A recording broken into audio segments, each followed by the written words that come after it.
करेंगे cash flow statement का पहला activity, cash flow from operating activity. Okay, कौन से मेथड से?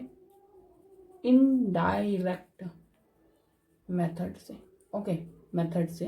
ओके, तो cash flow from operating activity. What is operating activity? First of all हमने पहले भी डिस्कस कर रखा है फर्स्ट वीडियो में, जो बेसिक्स था, ये भी बेसिक्स ही है, ठीक है, बट ये डिटेल है अबाउट ऑपरेटिंग एक्टिविटीज ओनली, ठीक है। तो cash flow from operating activities होता क्या है? तो operating activity is not at all सिर्फ main revenue generating activities of company. Okay, main revenue generating activities means core value related activities, means अगर किसी कंपनी का कंसल्टेंसी बिजनेस है तो उसने कंसल्टेंसी करके कितना पैसा अर्न किया, वो उसकी ऑपरेटिंग एक्टिविटीज है। कंसल्टेंसी उसकी ऑपरेटिंग मतलब मेन रेवेन्यू जनरेटिंग एक्टिविटीज है।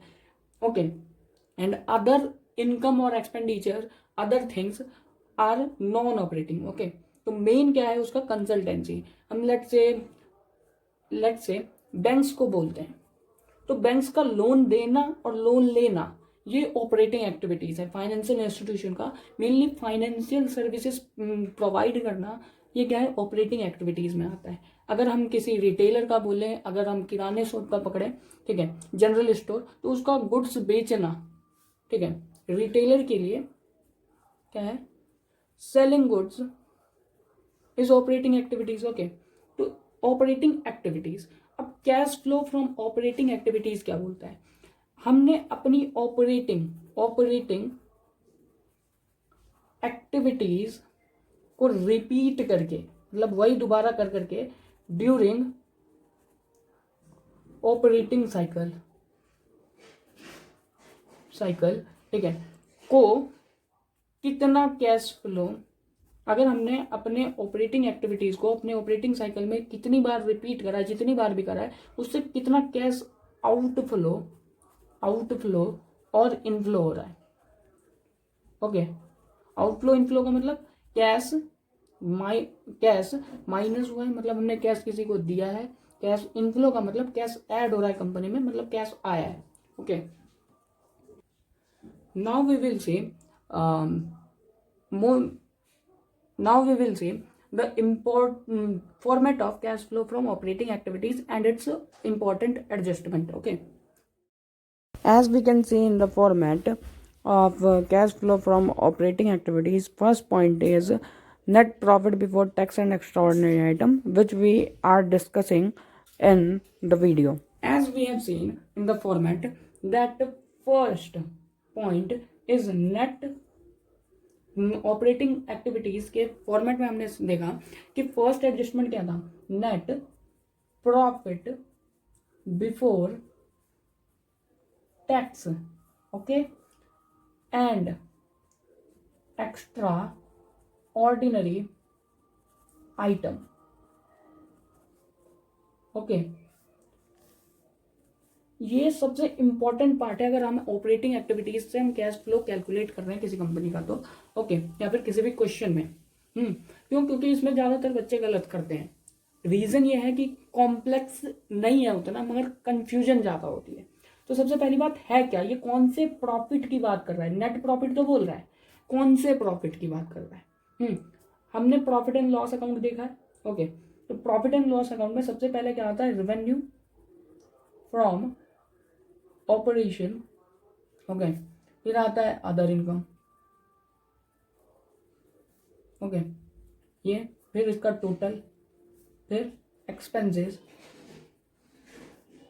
फिर इसका टोटल, फिर हमारा प्रॉफिट आता है। कैसे? ये हमारा मान के चलो ए है, ये बी, फिर हमारे पास प्रॉफिट क्या आता है? ए माइनस बी। फिर इस पे हम टैक्स लगाते हैं, फिर प्रॉफिट आफ्टर टैक्स, फिर इसमें से हम डिविडेंड पे करेंगे, loss on extra ordinary things, और प्रॉफिट भी लिख सकते हैं हम यहाँ पे, वो करेंगे। उसके बाद profit after extraordinary thing आ जाता है। ओके, तो हमें यहाँ पे बोला गया net profit before extraordinary item and taxes. तो ऑब्वियस सी बात है, हमें कौन से प्रॉफिट की बात करी गई है यहाँ पे, ये जो हमारे पास प्रॉफिट आ रहा है यहाँ पे, इस प्रॉफिट को बोल रहे हैं, ठीक है। टैक्स है, तो ये कौन सा प्रॉफिट है, प्रॉफिट बिफोर टैक्स। हमें कौन से प्रॉफिट की बात करी है, प्रॉफिट बिफोर टैक्स की, ठीक है। अब ये हम कैलकुलेट कैसे करते हैं, ओके, तो इसमें कुछ इंपॉर्टेंट एडजस्टमेंट आती है, तो हम कैलकुलेट करना सीखेंगे। सबसे पहले हमें क्या क्या दिया हो सकता है क्वेश्चन में, तो हमारे को पहली एडजस्टमेंट दी होगी surplus balance in statement of P and L. आपको याद रखना है कि हमें ये एक्टिविटीज निकालनी है, ये वाला प्रॉफिट निकालना है।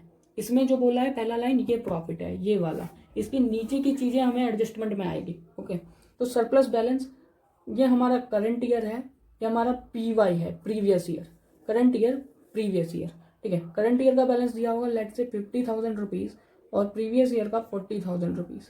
अगर बैलेंस पिछले साल 40,000 था और इस साल 50,000 हुआ है, तो ऑब्वियसली बात है 10,000 हमने इस साल प्रॉफिट कमाया है। सेकंड पॉइंट, हमारे को जो सी एडजस्टमेंट मिलेगी ये, फिर अदर जनरल रिजर्व हो सकता है। ओके, हो सकता है हमें इस साल 60,000 है और पिछले साल 30,000 था, तो हमने जो प्रॉफिट कमाया था उसमें से 30,000 इसमें ट्रांसफर किया है। थर्ड हमारा एडजस्टमेंट आएगा प्रोविजन फॉर टैक्सेस। हम सारी एडजस्टमेंट देखेंगे इस वीडियो में। फोर्थ एडजस्टमेंट आएगा proposed and interim dividend. Proposed dividend only इसको ही देखते हैं। फिर फिफ्थ रखेंगे इंटरिम डिविडेंड, फिर डिविडेंड ऑन प्रिफरेंस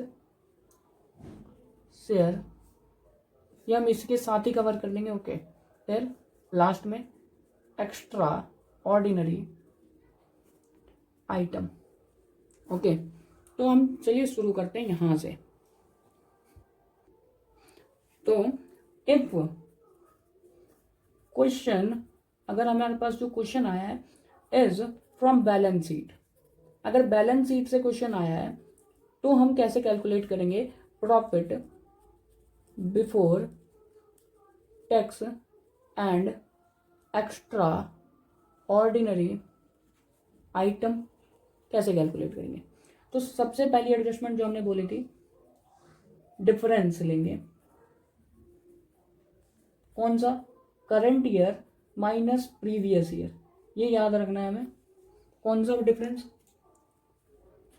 करंट में से प्रीवियस ईयर को माइनस करेंगे। Okay, of a point surplus का balance in statement of P and L, B point general reserve, दिया है तो लो, नहीं तो जीरो मान देंगे। ओके, तो हमारे पिछले साल कितना था, इस करंट ईयर में हमारे पास सरप्लस हमने क्या लेट किया था 50,000, पिछले साल 40,000 माना था, तो हमारे पास 10,000 एक्स्ट्रा है, तो मतलब इस साल हमने 10,000 रुपीज प्रॉफिट कमाया है। पिछले साल हमारे पास करंट ईयर में जनरल रिजर्व 60,000 है, जो पिछले साल 30,000 था, मतलब जो भी प्रॉफिट कमाया था उसमें से 30,000 हमने किस में ट्रांसफर कर दिए थे, जनरल रिजर्व में। उसके बाद 10,000 हमारे पास यहाँ बचा, तो यहाँ पे ओके। तो सबसे पहले करंट माइनस प्रीवियस ईयर का क्या लेना है, डिफरेंस, नेगेटिव आया तो नेगेटिव बैलेंस लेना है। फिर सेकंड पॉइंट पे आते हैं, प्रोविजन फॉर टैक्स। ये मैं बोलूंगा इसमें मोस्ट इंपॉर्टेंट, इसकी एडजस्टमेंट आएगी पेपर में। तो हमारे को हमें इसमें बैलेंस दिया होगा सबसे पहले, प्रोविजन शॉर्ट टर्म प्रोविजन करके। अगर हम बैलेंस शीट देखेंगे तो उसमें लिखा होता है कि शॉर्ट टर्म प्रोविजन, और उसमें लिखा होता है प्रोविजन फॉर टैक्स। ओके, तो हमारे को एक करंट ईयर का दे रखा होगा, एक प्रीवियस ईयर का दे रखा होगा, लेट्स से 50,000 रुपीज़ और 40,000 रुपीज़। ओके, तो इसके लिए, इसकी एडजस्टमेंट के लिए हमें एक चीज़ और समझना पड़ेगा कि जैसा कि टैक्स होता है, ये कौन से टैक्स की बात करेगा, ये डायरेक्ट टैक्स की। ओके, डायरेक्ट टैक्स की। तो लेट्स से 2015-16 की इनकम है, 2015-16 की इनकम है। डायरेक्ट टैक्स में जो भी हम इनकम कमाते हैं जिस भी ईयर में, उसके नेक्स्ट ईयर में हम टैक्स को पे करते हैं। ओके, समझे? तो अगर हमने 2015-16 में इनकम कमाई है, इनकम अर्न्ड, तो 2015-16 की इनकम पे हम टैक्स कब पे करेंगे? 2016-17 में। इसमें हम टैक्स पे करेंगे कौन से ईयर का? इस ईयर का। मगर एक चीज, प्रॉफिट एंड लॉस अकाउंट में deducted tax of current year means, let's say हमने 50,000 का टैक्स हमें 2015-16 की इनकम पे होता है, तो ये 50,000 हमने 15-16 के P&L में घटाया होगा। 2015-16 में हमने 50,000 पे किया है। ओके, तो 2015-16 में हमने 60,000 टैक्स क्या करा है?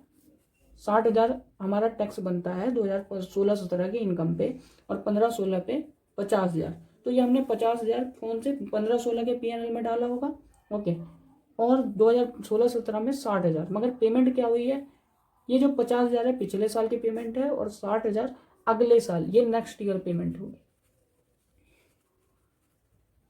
मतलब 2017-18।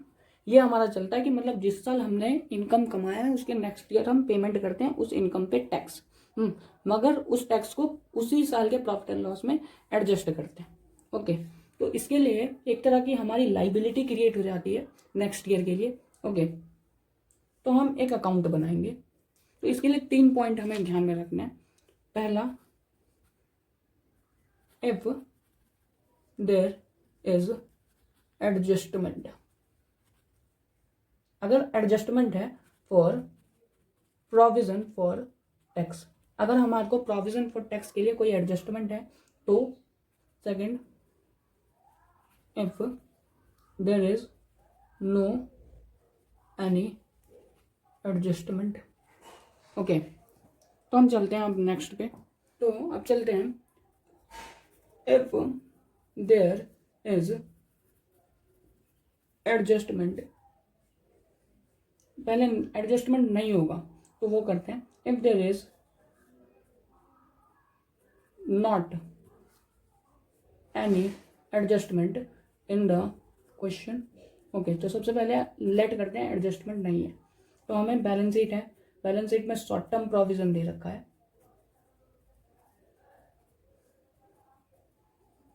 ओके, शॉर्ट टर्म प्रोविजन दे रखा है, और उसमें प्रोविजन फॉर टैक्स दे रखा है। ये current year let's say 50,000 rupees, और प्रीवियस ईयर 40,000 रुपीज़। ओके, तो सिंपल ऐड कर देंगे provision for tax of current year only.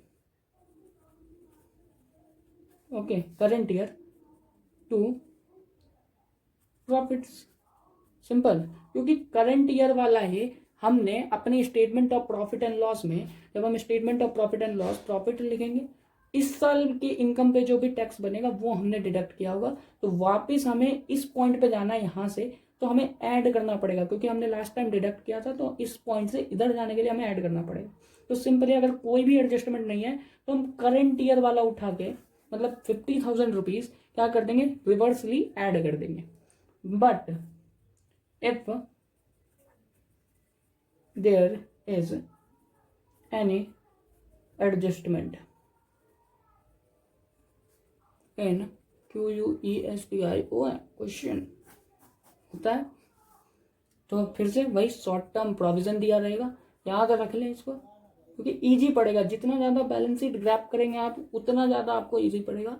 Provision for tax, again current year, okay, और previous year, 15,000 rupees and 40,000 rupees, okay. हमें adjustment दे रखी है, late adjustment में दे रखा है हमें ए पॉइंट के company has paid tax ₹30,000, okay. तो जब भी कोई भी एडजस्टमेंट, अगर हमें कोई भी एडजस्टमेंट दिया है तो कंपल्सरी हमें क्या बनाना है, provision for tax account in working note. ये कंपल्सरी है, एडवाइस है, क्योंकि वहीं से हमारा सारा काम होगा। तो हम सबसे पहले प्रोविजन फॉर टैक्स अकाउंट बनाएंगे। Tax account,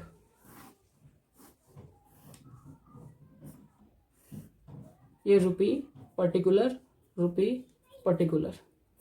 okay. तो यह हमें पता है कि इट इज अ लाइबिलिटी, ठीक है। तो बाय बैलेंस बीडी, तो बीडी इस साल का, पिछले साल का 40,000 रुपीज, टू बैलेंस सीडी कितना दे रखा है, इस साल का करंट ईयर का बैलेंस 50,000 रुपीज। हमने टैक्स पे किया है तो उसकी एंट्री क्या होगी, provision for tax account debit to bank, okay. तो इस साइड आएगा टू बैंक, 30,000 रुपीज, टोटल हो गया 80,000। अब हम इसको बैलेंस कर देंगे तो हमारे पास 40,000 बैलेंसिंग फिगर बच जाता है, ओके। तो यह आ गया 2/P&L, लिखेंगे हम इसको बैलेंसिंग फिगर। अब ये क्या आ गया, ये बैलेंस क्या आ गया, और ये बैलेंस। अब जब भी हमें प्रोविजन फॉर टैक्स अकाउंट बनाते हैं तो हमें दो बैलेंस चाहिए होते हैं, एक ये वाला, एक ये वाला। ये बैलेंस वो है जो हमने P&L में चार्ज किया है, चार्ज टू P&L, ठीक है, ओके। तो जब हमें एडजस्टमेंट दी होगी तो simply for calculating net profit before tax and extraordinary item, ठीक है ना, एक्स्ट्रा ऑर्डिनरी आइटम, तो हम क्या कर देंगे, इस वाले प्रॉफिट को ऐड कर देंगे। जैसे हम करंट ईयर के प्रॉफिट को ऐड कर रहे थे विदाउट एडजस्टमेंट वाले में, उसकी जगह हम इसको ऐड करेंगे, ओके। और इसकी एडजस्टमेंट हम आगे बताएंगे। मेनली ये डिडक्ट होता है from last as tax paid. आप नोट लिख सकते हैं, मगर हम इसकी एडजस्टमेंट बाद में बताएंगे जब हम पूरा ऑपरेटिंग एक्टिविटीज कर लेंगे।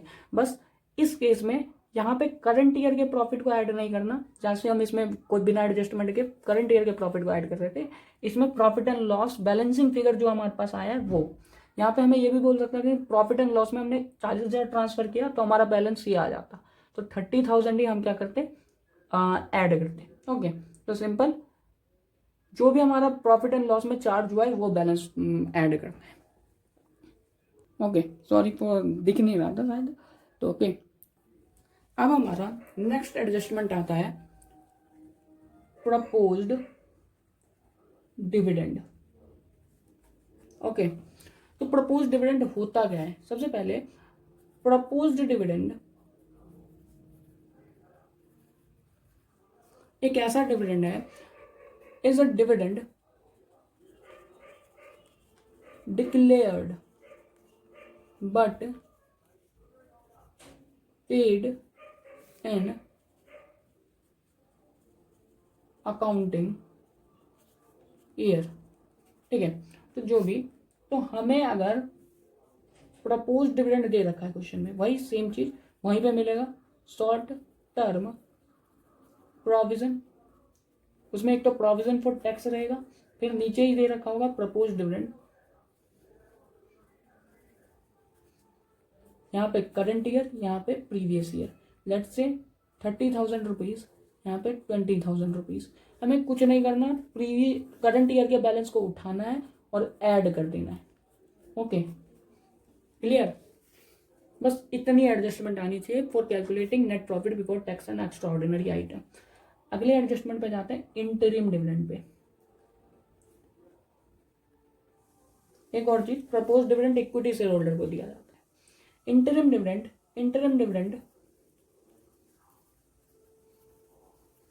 is paid to equity share holder, okay, between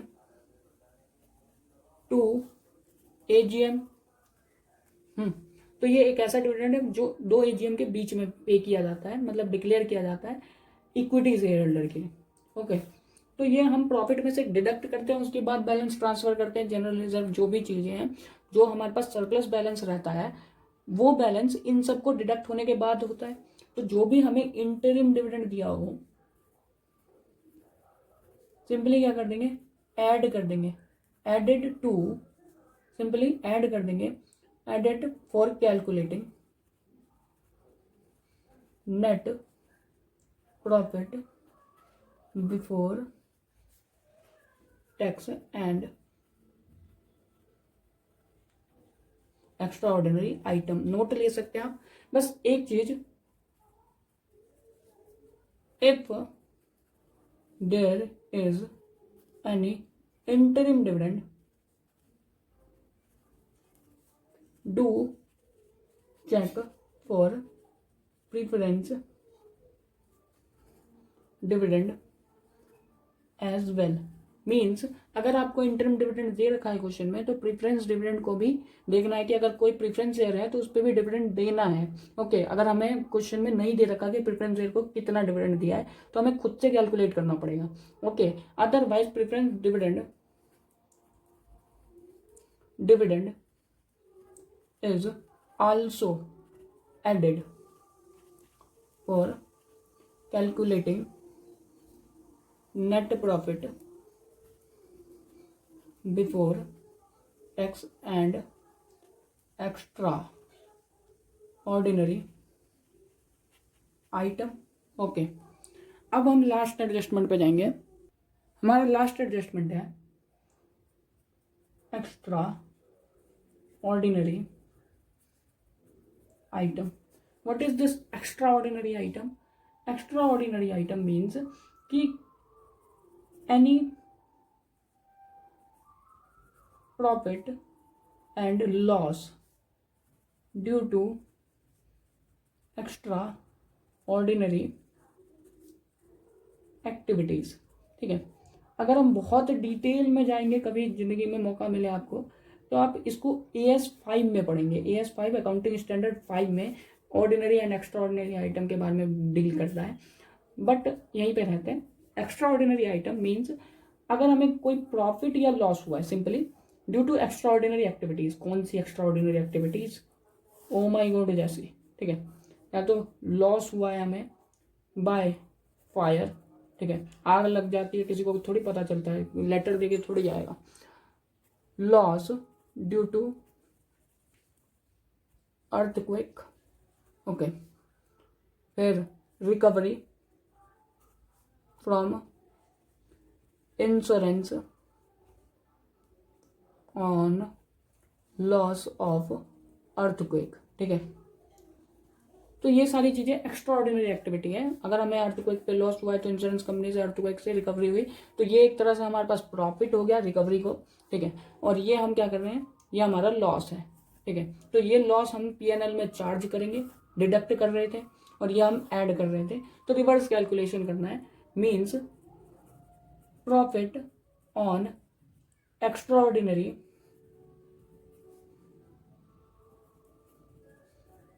activities, 2 point ही रहेंगे, या तो प्रॉफिट रहेगा या फिर loss on extraordinary activities. Profit को सिंपली हम डिडक्ट करेंगे और लॉस को सिंपली ऐड करेंगे, ठीक है। अब हम समरी बनाते हैं। सबसे पहले सरप्लस बैलेंस क्या करेंगे, करंट ईयर में से प्रीवियस ईयर का लेस करके डिफरेंस क्या करेंगे, डिफरेंस लिखेंगे यहाँ पे। फिर general reserve, current year minus previous year, again difference, okay. Provision for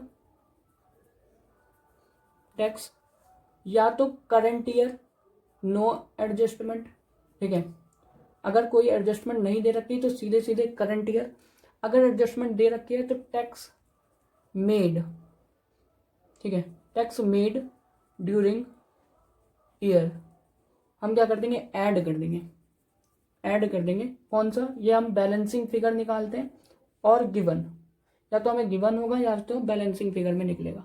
फिर आता है proposed dividend, okay, proposed dividend ये हम करंट ईयर का सीधे सीधे ऐड करेंगे।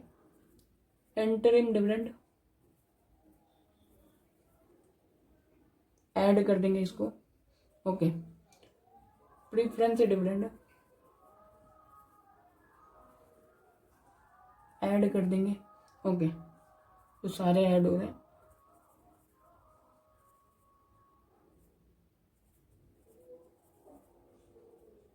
फिर एक और चीज ऐड होगा, लॉस ऑन एक्स्ट्रा ऑर्डिनरी